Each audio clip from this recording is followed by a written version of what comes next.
Hello, everybody, and welcome back to the Further North podcast. There's been a bit going on. There's been a little bit happening in the North world, and I thought I better jump on and we're going to chat about it. We've got all of the AFL's priority picks and all that sort of stuff. Is that the right word to call it? Do we get priority picks? I guess. And we've had the delistings. Finally, we've got the delistings. This was the juicy stuff that I needed to bring you guys good content. Just me here tonight. I've finished work late, got home and thought I better jump on and record a little bit of podcast. So no Marnie, no admins. Sorry, just me. But let's have a chat. Just you and me, because we're all friends here at the Further North podcast. What do you want to talk about first? Should we talk about priority picks or should we talk about the delistings? Let's go the delistings because they are hot off the press.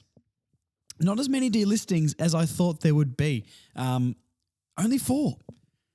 I guess because of the priority picks and a little bit of the package they've given us, we do have those 2 extra rookie spots.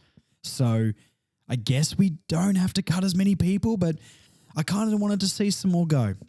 Anyway, just to recap, the delistings were announced today. There's 4 delistings. Let's go through them. Jacob Edwards is the first one.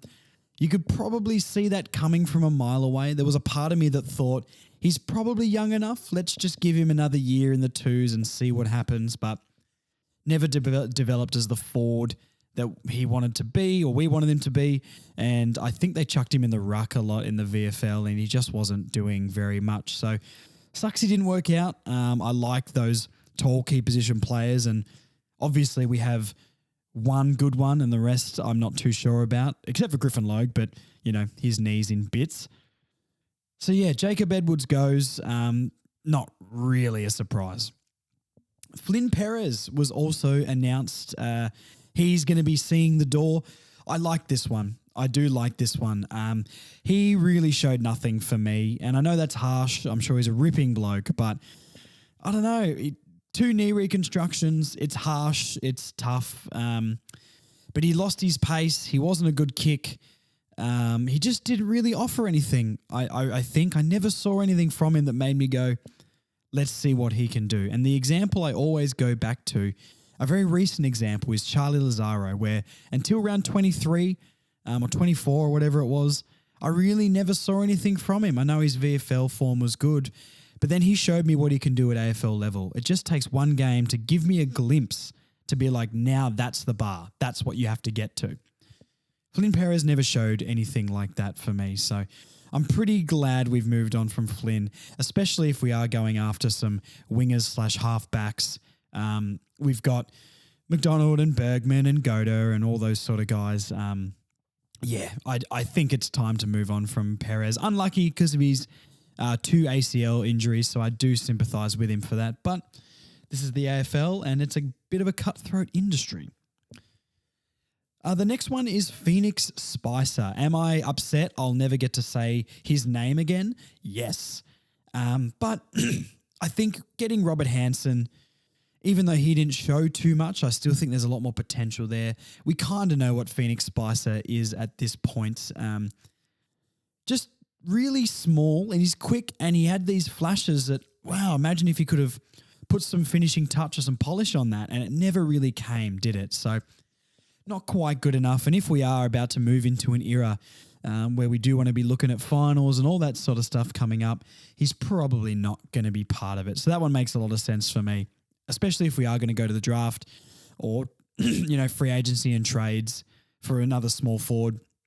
And all the forwards we've got, I mean, I know he's a different type of forward, but he's not going to play over a Ford, Stevenson, Cooper Harvey even, Curtis Taylor, all these guys that we've got down in those positions. So Soz Phoenix out the door, mate. Lockie Young is also the last one to be announced as a delisting. I think we could sort of see that coming from a mile away. I don't know. He sort of broke into the team the previous season, didn't really get a chance under Clarkson. And I didn't think he was amazing anyway. He showed little patches, especially 2022. Didn't really get a run this year, but I don't know. I didn't really think he was very good in the games he played. So, that one makes sense as well. And once again, sort of like Flynn Perez, another one of those positions, those halfback wingers that we are stacked with. And if, Zach Fisher or a Dylan Stephens is coming in, I don't really see where he fits. So just sort of thinking of other players that could have been delisted. I mean, 4 isn't really that many. Jack Marnie is the obvious one that springs to mind here. I'm baffled that he's still on the list. I mean, I would have kept probably Spicer. I definitely would have kept Lockie Young over him as well. Jack Marnie really hasn't ever offered anything for me, so I'm pretty shocked that he is still there. The other one is probably Aiden Bonner as well. And look, I guess because we are so void of key position defenders, even though he's probably not big enough to be a key position defender, I think he's sort of lucky that we're so void of those sort of positions at the club that he's staying on another year, I guess. But look, if he's in the ones next year, something's gone very, very wrong. That's probably the only other 2 that I would have thought maybe could have been delisted. Everyone else, let's give them a go. Hanson Jr. would have been very, very tough and harsh. Haven't seen enough from him yet. A full preseason under his belt and getting some consistency. He's had little flashes here and there, just haven't been able to capitalise. Hamish Free, I mean, once again, our ruck stocks are so bad, like league worst bad, that we just have to have someone who's tall on our list.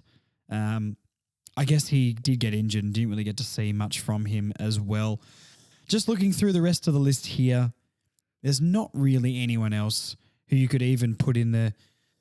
I guess Daniel Howe is an interesting one. You know what? Let's talk about Daniel Howe and Kane Turner. As much as I would have loved those 2 to be delisted, I still think having a strong VFL team is good. I would keep Daniel Howe over Kane Turner. And I know that's going to be really controversial for probably 50% of the fan base here. But look, Kane Turner is Kane Turner. I guess he's staying on. We already knew that. I talked about that with Marnie. Kane Turner had a couple of okay moments. But once again, we can find a player that can do what he does, but also play offensively. Kane Turner and Daniel Howe, only other 2. Daniel Howe racks it up in the VFL every week. He comes in, he's prone to a turnover, a clanger. He did have some okay moments, and if he's a sub after we get a few injuries next year, we could probably get someone worse at that. But if those 2 are in our starting team next year, once again, something has gone very, very wrong. So you would think maybe the year after they're probably gone if we're trending in the right direction. But they're probably the only players to talk about. Let me know what you guys think as well. Is there anybody else that you think should be delisted? When I put this podcast out, I love the messages. I'm always slow replying on Facebook and Instagram. I do apologize for that, but I'm trying my best. But let me know. Did I miss anybody? Is there anyone else? Give me, send me a message and give me a hot take of someone who could have been delisted. I won't tell the club. I won't tell anybody. It's just between you and me. Is there anything else to talk about with the delistings? Not really. I guess we can talk about it a little bit more when we go into what North got, compensation-wise. Not compensation. What's the better word to say? Priority picks-wise. So let's go into that. So a couple of days ago, we found out what we're going to be getting with the priority pick package from the AFL, the assistance package, let's call it, I guess. Very interesting stuff. I'll just read out what we got and then we can dive in a little bit. So this year we have an end of first round selection, which currently sits at pick 19, which will probably drop down to like 22, 23 by the time Gold Coast take half the first round along with us. Next year, we have 2 end of first round selections, which are currently 19 and 20. And of course, like every year, they'll drop down a little bit.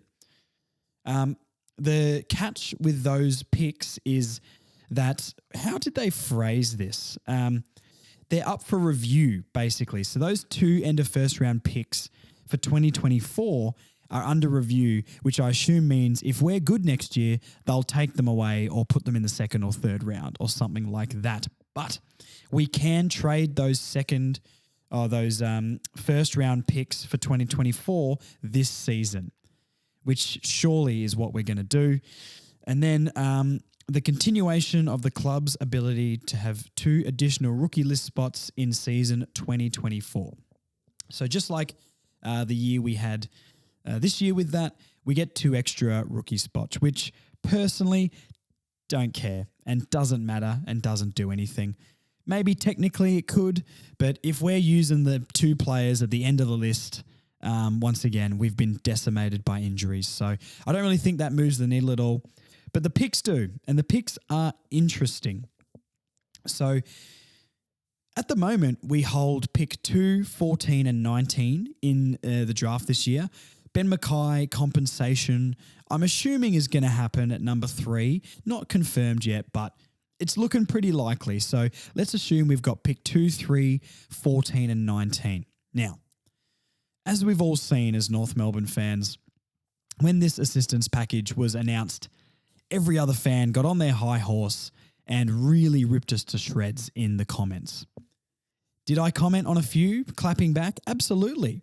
Did I realize that's a stupid idea because they're idiots and don't understand what's going on and won't change their mind? I did realize that. And for those who follow me on Instagram, at Further North Pod, I did put out a little video of me talking last night about how I've sort of changed my mind or changed my feeling on this package, where being in the comment sections and all that sort of stuff has made me realize everybody's only really angry because we did well. Nobody was whinging last year when we got something. So we really have to take it as a positive that we've done well out of this. And yeah, I'm happy. And I'm going to tell you why you guys should be happy as well. A lot of people have been saying, good job AFL, well done for rewarding mediocrity. And that couldn't be further from the truth. As much as North Melbourne has mismanaged things, we probably haven't developed the talent like we should have. We've had a lot of things go against us. And I've talked about this before, but we'll run through it really, really quickly. So the 2 years we got the number 1 pick were father-son picks, Nick Dacos and Will Ashcroft. I know Ashcroft's injured, but their 2 teams that they went to are about to play off in a grand final. And they 2 years in a row were the 2 best young talented players in the country. That's not fair. So do you think that we would be getting this assistance package if those 2 were rightly in our midfield? No chance. No chance. The other thing to think about is instead of being able to draft Dacos, we draft Horne-Francis. Little did we know that Horne-Francis was a whining little baby and wanted to whinge his way back to Port Adelaide. So that set us back another year not being able to develop a key young talent. So we get Wardlaw and Sheasel, and that's all rosy. They're brilliant. I love them to bits. Then Clarkson goes, and we have to sit through basically a whole season of not having our star coach to help rebuild this club. And that's on Hawthorn. That's Hawthorn's fault, Hawthorn's problem that turned into our problem. I know it's Clarkson's problem as well, but it's not North Melbourne as a club's fault that happened to us. So when you think about not getting Dacos, not getting Ashcroft, having to deal with Horne-Francis and not having Clarkson there, that's 2 to 3 years of really unlucky events, along with Reece Shaw having a mental breakdown and bailing on the club. Look, that's probably too harsh to say. He didn't bail on the club. I don't know what was going on in his personal life, but all we really know is there was some mental health issue and he was gone. That's more what I meant to say. And little did we know after that, David Noble was going to be the worst coach in the AFL in the history, basically. He was awful. So all those events, I'd say we hired Noble, so that one's on us, but the Reece Shaw thing, Horne-Francis, Dacos, Ashcroft, Clarkson's issue, none of that's really North Melbourne's fault. Now, some people can see that as an excuse. Some people can see that as reality because we have made mistakes and we haven't developed talent like we should have. We haven't set up contingency plans, all that sort of stuff. So it is a mixture of our mistakes, but it's not just our mistakes. So when you talk to people about this, guys, don't be afraid to say all those things I just said because it's real. And that's a massive, massive reason why we've needed this package in the first place. So don't feel bad for having this package. Yes, I do think it's very strong. And if this was going to another club, if I was a Hawthorn fan and North had that, I'd probably be pretty upset. Not upset. Oh, that's not the right thing to say. It's a lot. That's what I'm trying to say. It is a lot. And I'll take it. I'm laughing all the way to the bank. If anyone says you guys got so much, go, yeah, we did. And we robbed everything. Good on us. If this is our Hawthorn type draft and we're going to win a premiership soon, I couldn't care less. But just some points for you guys to argue back with anyone who's got a civil brain, because most people do agree with that. The other thing to think of with this, though, and the other thing that piqued my interest was we're really loading up with some picks here. We're going to get 4 first-round picks this year. We had 3 last year with George Wardlaw, Sheasel. That's 7 players in 2 years. What happens in 2, 3, 4 years' time when these players start coming off the books and we're going to have to be paying them their next contracts? Are we going to have enough money to pay all these people? That's another really interesting factor that of course, Clarkson and everybody knows this. They're smarter than me, but that's something to take into consideration as well. Maybe we're building a bit of a super team, which might be awesome, but we've got to pay them. So how are we going to force or get to pay those guys in the future? I don't know, but that's something to think about. The other interesting point about these is the 2 end of first round picks next year. So, as we know, Riley Sanders has been accepted into North Melbourne's academy, which is fantastic news. And originally, we went to ask for priority access to Riley Sanders. The AFL denied that after a bunch of clubs started whinging about that. Whinge, of course. But what it looks like here is the AFL hasn't given us Riley Sanders and access to him, but they've gone, here are the puzzle pieces. When you put it together, it might be a Riley Sanders sort of shaped puzzle. Because the key thing to remember here is, yes, the picks will be under review next year, but we can trade them this year.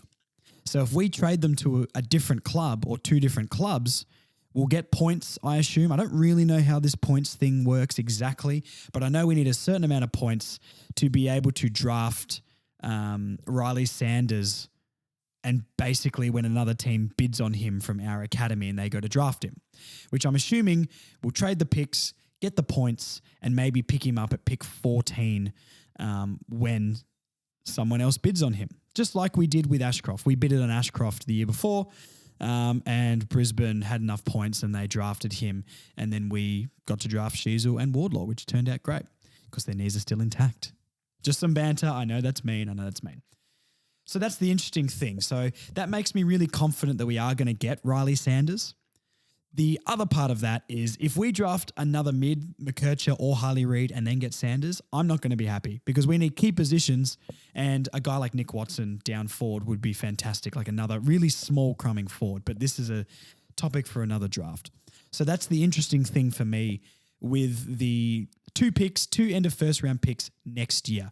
So we have to trade them now, just so we get the most out of them for the points to hopefully get Riley Sanders. That's where my brain goes. Hopefully the club's thinking the same, but who really knows? But that would be my ideal scenario out of the draft. If we got Curtin, Watson, and Sanders, that is an A+ draft for me. So yeah, the 2 rookie spots, there's not really much to talk about with those. I mean, once again, I don't really care about those 2 rookie spots. They're just going to hold 2 scrubs on the end of the bench who probably aren't going to play if everything's going well.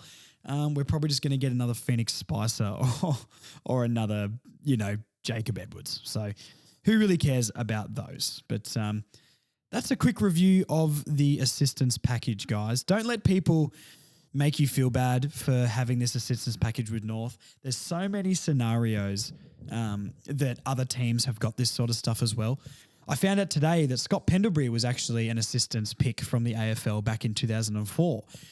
Collingwood dropped down pretty quickly after they made all those grand finals in 2002 and 3. I think they made the grand final. So within 2 years of them making grand finals, they drafted Scott Pendlebury because of an assistance package from the AFL. So don't let people push you around. Everyone's forgot that. The Demons have got it. The Giants have got it. The Suns have got it. everybody's got it, guys. I think Richmond got it as well. Brisbane has got assistants. Essendon has got assistants as well. I think that's how they drafted McGrath. I'm pretty sure it was McGrath. There's been so many of these sort of things happening in the league over the years. People just care because it's North Melbourne. So don't be afraid to remind people about all those other ones with the D's and the Tigers and the Lions and the Pendlebury and the McGrath and all that sort of stuff. Don't be afraid to tell people that, because when I've been talking to people about this at the barbershop, they go, oh, I didn't know all that. And it seems to change their mind. The comment sections are dangerous. Don't even get involved with those people because they're idiots and they don't understand. And yeah, I think that's enough ammunition to go in with and stand up for our club a little bit, because we deserve this as much as we've been given it. We haven't just been handed this for no reason. You know, I'm sure a lot of you guys saw Chris Scott and our old mate saying, who's the bloody, why is my brain, Ross Lyon? That's the one. How did my brain just crap its pants? Chris Scott was having a good old whinge about this. And to be fair to him, he did at the end say Clarko's a genius because he's just robbed the league. And you know what? You're damn right. We've sat through so much crap for the last 5-6 years. We deserve this as a fan base. We didn't choose this. We've just had this happen to our team. So don't let people make you feel bad. We deserve it. Chris Scott is right, though, that it is a lot to give, and it is a lot to hand out to compromise the draft even more than it has been compromised.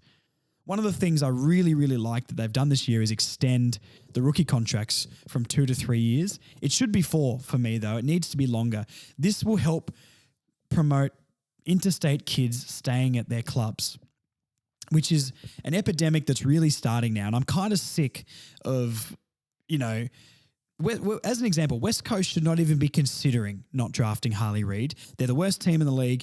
He's the best player coming through the draft. The fact there is any doubt that they're going to pick Harley Reid clearly shows that something's wrong and we need to fix it ASAP. So 2 to 3 year contracts is really, really good. That's going to promote people staying. And hopefully that will mean that we don't have to give as many assistance packages when people go home, like Horn Francis did, and all of that sort of stuff.